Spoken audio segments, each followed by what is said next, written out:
Hello students, in this session we will study chapter number 2, inverse trigonometric functions.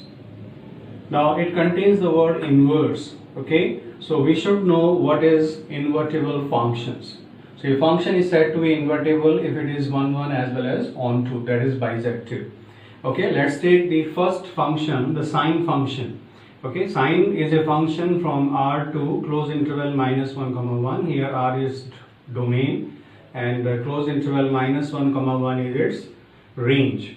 Okay, so we can find out the inverse of this function only when it is 1 as well as onto. So let's check whether it is 1 or not. Okay, you know the value of sine pi by 6. Sine pi by 6 means sine 30 degree and the value of sine 30 degree is half.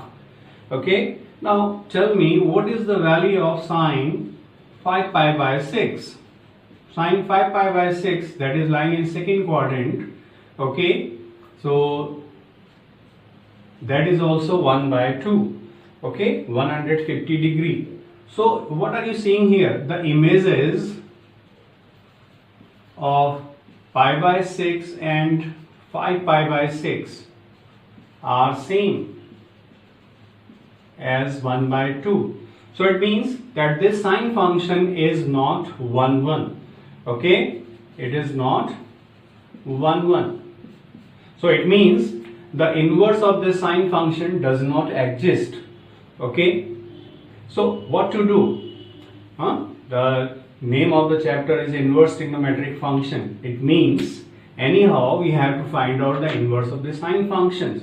So what we are doing, we are restricting its domain. Okay, just check out this graph of this function, sine function. Okay, this is the graph of the sine function. So if we restrict its domain, okay, so let's restrict its domain in this range.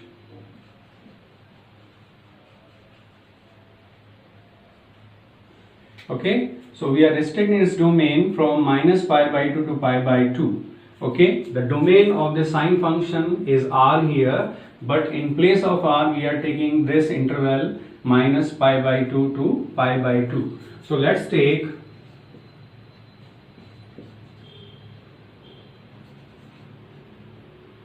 its domain as close interval minus pi by 2 comma pi by 2. Then we will see that this sine function,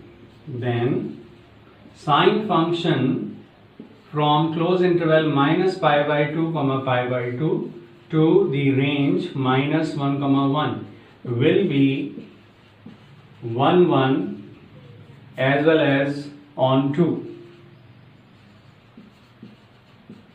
So it means now it is invertible. Okay, so it is invertible. So it means its inverse is exist. So its inverse is defined as, so inverse of sine is defined as, okay, we have to write this as sine inverse. Okay, sine inverse, and the range of the sine function will be its domain, and the domain will become its range. Okay, so if we restrict the domain of the sine functions to this, then its inverse exists. Okay, similarly we can restrict its domain on other intervals also. Okay, so these intervals can be from pi by 2 to 3 pi by 2. Okay, other restricted branches can be taken as, okay, you are seeing here that we can take the close interval pi by 2 to 3 pi by 2, okay, or 3 pi by 2 to 5 pi by 2 and so on. If you are going in the left, then we can take the interval minus pi by 2 to minus pi by 2 to minus 3 pi by 2. Okay, so these can also be taken, okay, in place of this domain. But this domain, okay, this domain is called the principal branch. What we are calling it as? The principal branch.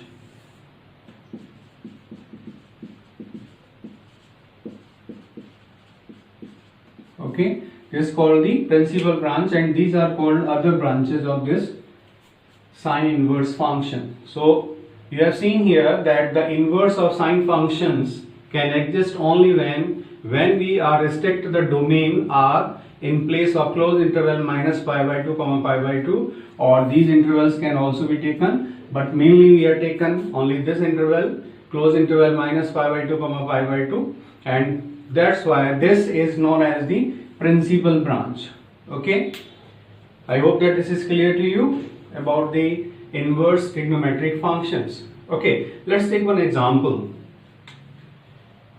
We have to find out the value of sine inverse, suppose half. So sine inverse half is what? Sine inverse of half, you have to find out that of which angle in sine the value is half. Okay, and that is 30 degrees, that is pi by 6. So here in the sine function, inverse functions, let's take one map here. Okay, this is the closed interval minus pi by 2 comma pi by 2. So that's the domain, and this is the range minus 1 comma 1. And from here we are moving sine function. Okay, this is the sine function. Okay, when suppose pi by 3 is going in it. Okay, let's say pi by 3 is going in sine, then it will become what? The value of sine pi by 3 is, that is sine 60 degree, is root 3 by 2. So root 3 by 2 is its image. That is the value of sine pi by 3 is root 3 by 2. Okay, now because this sine function from closed interval minus pi by 2 comma pi by 2 to closed interval minus 1 comma 1 is invertible function, so we can define sine inverse. Okay, so now this root 3 by 2 is going under sine inverse, so sine inverse root 3 by 2 will become pi by 3. Okay, so conditions are applied here that the values, okay, that the values of sine inverse functions are coming from the interval, closed interval minus 1 comma 1. Only then it is exist. Okay, then your output will be from minus pi by 2 comma pi by 2. Similarly, we can define other inverse trigonometric functions. Okay, so we'll take the principal branches of other inverse trigonometric functions in our next video. So students, in the second part we are taking the other inverse trigonometric functions, their domain and range. Okay, so this range is known as the principal branch. Okay,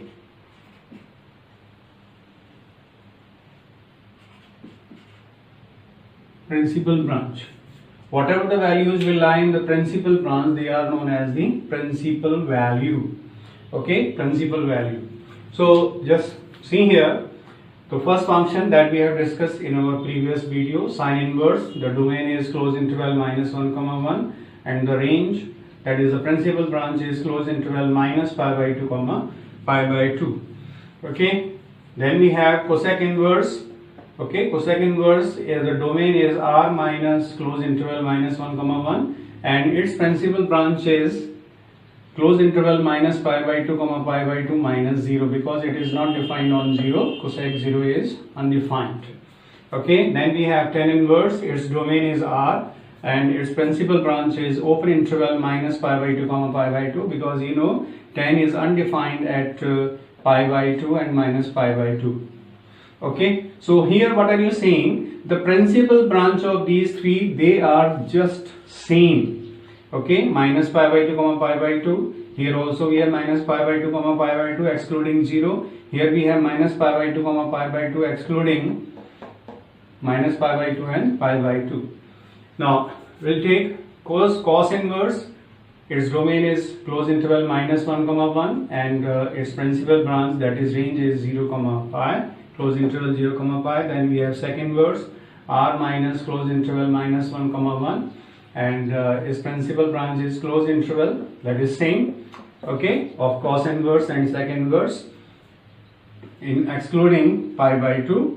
And here we have cot inverse, its domain is r and its range, that is principal branch, is open interval 0 comma pi. So here you are seeing that these are also same. Okay, there is a little bit difference in these three. Okay, so how you can learn them? Because we have to find out in the exercise, we have to find out the principal values. Okay, so you have to keep in your mind that what are the principal branches of these functions, of these inverse trigonometric functions. Okay, so here you are saying that sine inverse, okay, cosec inverse, and we have tan inverse. These three have just like the same branch, so you can remember in this way. Okay, this is the first quadrant here. If I will draw quadrants, okay, these are the quadrants, x-axis, y-axis. So here you are seeing that all these three, they are either in first quadrant or in fourth quadrant. This is the first quadrant and this is the fourth quadrant. Okay, you know, in fourth quadrant these three are positive. Okay, what they are? Positive. And in fourth quadrant they are negative. Okay, so if our domain, that is the input, is positive, then its value will lie in the first quadrant. Okay, that is if you will get theta here. Okay, you have seen in that sine inverse of half. What was the sine inverse of half? Okay, that was pi by 6. So that is lying in the first quadrant, so that is positive. Okay, if I am writing sine inverse of minus root 3 by 2, so you know the value of sine inverse root 3 by 2. Root 3 by 2 is the value of the angle pi by 3, but that is negative here, so that will lie in the fourth quadrant. So here we have to write minus pi by 6. So here we have minus theta. Okay, minus theta. So this is here in the first quadrant we have plus theta, in the fourth quadrant we have minus theta. So it is moving in this way. It is pi by 2 plus pi by 2 and it is here minus pi by 2. So minus pi by 2 to pi by 2. Okay, so it is going in these two directions, anti-clockwise, and here we have clockwise. Clear? Suppose you have to find out the value of tan inverse. Tan inverse, suppose root 3. So what's the value of tan? Root 3. Root 3 is the value of the angle in tan is 60 degree. Okay, sorry, I have written here pi by 6, it is pi by 3. Okay, so tan inverse root 3. Okay, root 3 is the value of pi by 3, 60 degree. So here also we will get pi by 3. If you have tan inverse of minus 1, so tan inverse of minus 1, in tan 1 is the value of the angle pi by 4, but it is negative, so it will lie in the fourth quadrant. So we have to write here minus pi by 4. I hope that this is clear to you. Okay, now let's take the other three. Okay, so let's take here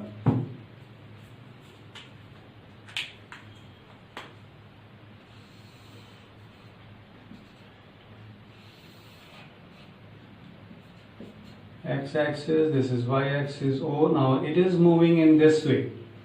Okay, so this is the for cos inverse okay, sec inverse and cot inverse. So it is moving from 0 to pi. You are seeing that their principal branch, that is from 0 to pi. Here it is excluding pi by 2, here it is excluding 0 and pi. Okay, but anyhow it is moving from 0 to pi. Okay, so if the value is positive, this is the first quadrant, okay, this is the second quadrant. If the value is positive, then it will be here, if positive. If it is negative, then it will lie in the second quadrant. So if it is theta here, then in second quadrant it will be pi minus theta. Pi minus theta. Okay, so let's take example. Suppose you want to take the value of cos inverse. So let's take cos inverse 1 by root 2. So cos inverse 1 by root 2 means 1 by root 2 is positive here. Okay, so we have to take the value of cos as 1 by root 2 is pi by 4. Okay, this is clear to you? The value of 1 by root 2 in cos is pi by 4. So cos pi by 4 is 1 by root 2. So that's why cos inverse 1 by root 2 is pi by 4. Okay, similarly, suppose we want to take the value of cos inverse. Okay, let's take one negative value now. So let's take it as minus 1 by 2. So in cos, the value 1 by 2 is pi by 6, that is, pi by 3. Cos 60 degree is half, but it is negative, so it will lie in the second quadrant. Okay, it will lie in the second quadrant, so we have to write here pi minus pi by 3. So its value will be 2 pi by 3. Okay, so in this way you can find out these values easily. So let's take one more example of cot inverse. So let's take cot inverse of minus 1 by root 3. Okay, so we have to find out that cot is 1 by root 3 for which angle. Okay, so it is for 60 degree, that is pi by 3. So but it is lying in the second quadrant because it is negative, so we have to write here pi minus pi by 3, that is 2 pi by 3. Okay, so in this way you can find out the principal value, okay, principal values of these inverse trigonometric functions. We'll take some questions in our next video. Okay, so students, let's take these questions. So here in the first questions we have to find out, write the principal value of cos inverse root 3 by 2 plus sin inverse minus 1 by 2. You have seen in the previous video that how to find out the principal value of these inverse trigonometric functions. So here we have to find out the value of these two principal values of these two inverse trigonometric functions. Okay, and then we have to simplify them. So here cos inverse root 3 by 2. So its principal branch is from close interval 0 comma pi. Oh, so it is positive, it will lie in the first quadrant. So we have to find out the angle for which cosine of that angle is root 3 by 2. So that is 30 degree. Okay, cos 30 degree is root 3 by 2, that is pi by 6. Okay, here we have to find out the value of the angle for which sine is half. Okay, sine is minus half. So first we have to find out that for which angle sine is plus half. Okay, sine is plus half for pi by 6, that is 30 degree. Okay, so but it is lying in the fourth quadrant because it is negative here, so its value will be minus pi by 6. So the answer we are getting here 0. Okay, now let's take the second question. Write the value of tan inverse of 2 sine of 2 cos inverse root 3 by 2. So here the first of all we have to find out the value of this cos inverse root 3 by 2. Okay, so let's write in this way, tan inverse 2 sine, okay, 2 into, now cos inverse root 3 by 2 that we have already done here. So let's change it. I'm changing it to, let's take it as 1 by root 2. Okay, not take that 1, it should be, okay, let's take root 3 by 2. Okay, so cos inverse root 3 by 2 is pi by 6. So here we are getting pi by 6. Okay, so 2 3s are pi by 2 3s are 6. So we are getting here 2 sine pi by 3. 2 sine pi by 3. Sine pi by 3 is what? Sine pi by 3 is 1 by 2. Okay, 2 and 2 will cancel, so we are getting tan inverse 1 and tan inverse 1. So we have to find out the value of which angle is 1 in tan, so that is pi by 4 because it is lying in the first quadrant. If I will change here, then they will not cancel, that's why I am not taking it. Okay, take the next question. The third question, find the principal value of tan inverse of root 3. Now tan inverse of root 3, so its principal branch is the open interval minus pi by 2 comma pi by 2. So it is positive here, so it will lie in the first quadrant. So we have to find out the angle for which tan is root 3. So tan is root 3 for 60 degree. So you have to write here 60 degree in radian. Okay, that is pi by 3 minus. Now second inverse of minus 2. So second inverse of minus 2 is the closed interval 0 comma pi excluding pi by 2. So here it is negative, so it will lie in the second quadrant. Okay, so we have to write its value in the second quadrant. First we have to see that what is the value of sec 2, for which angle sec is 2. So sec is 2 for 60 degree. Okay, sec 60 degree is 2. So sec 60 degree is 2, so that's why we have to write here 60 degree, that is pi by 3. But as it is lying in the second quadrant because it is negative, so we have to write pi minus pi by 3. Okay, so pi minus pi by 3 is what? Pi minus pi by 3 is 2 pi by 3, and when you will subtract it, you are getting minus pi by 3 as your answer. Okay, now see here this one. Now to solve this, sine of pi by 3 minus sine inverse of minus 1 by 2. So we have to write sine this pi by 3 as it is minus. Now we have to write the value of this sine inverse. Okay, it is minus half. So first we have to find out that for which angle sine is plus half. Okay, sine is plus half for which angle? Sine half is 30 degree. Okay, sine 30 degree is half. So we have to write here pi by 6. But you are seeing that here we have the negative sign, so it will lie in the second quadrant. So we have to put a minus sign here. So pi by 3 plus pi by 6. What we are getting here? Sine pi by 3 plus pi by 6. Now we have to add them. So pi by 3 plus pi by 6. So you can write here 2 pi by 6. So it will be 3 pi by 6. And 3 pi by 6 means sine pi by 2, and sine pi by 2 is 1. Okay, so its value is 1. I hope that now you can solve the exercise, okay, of NCERT.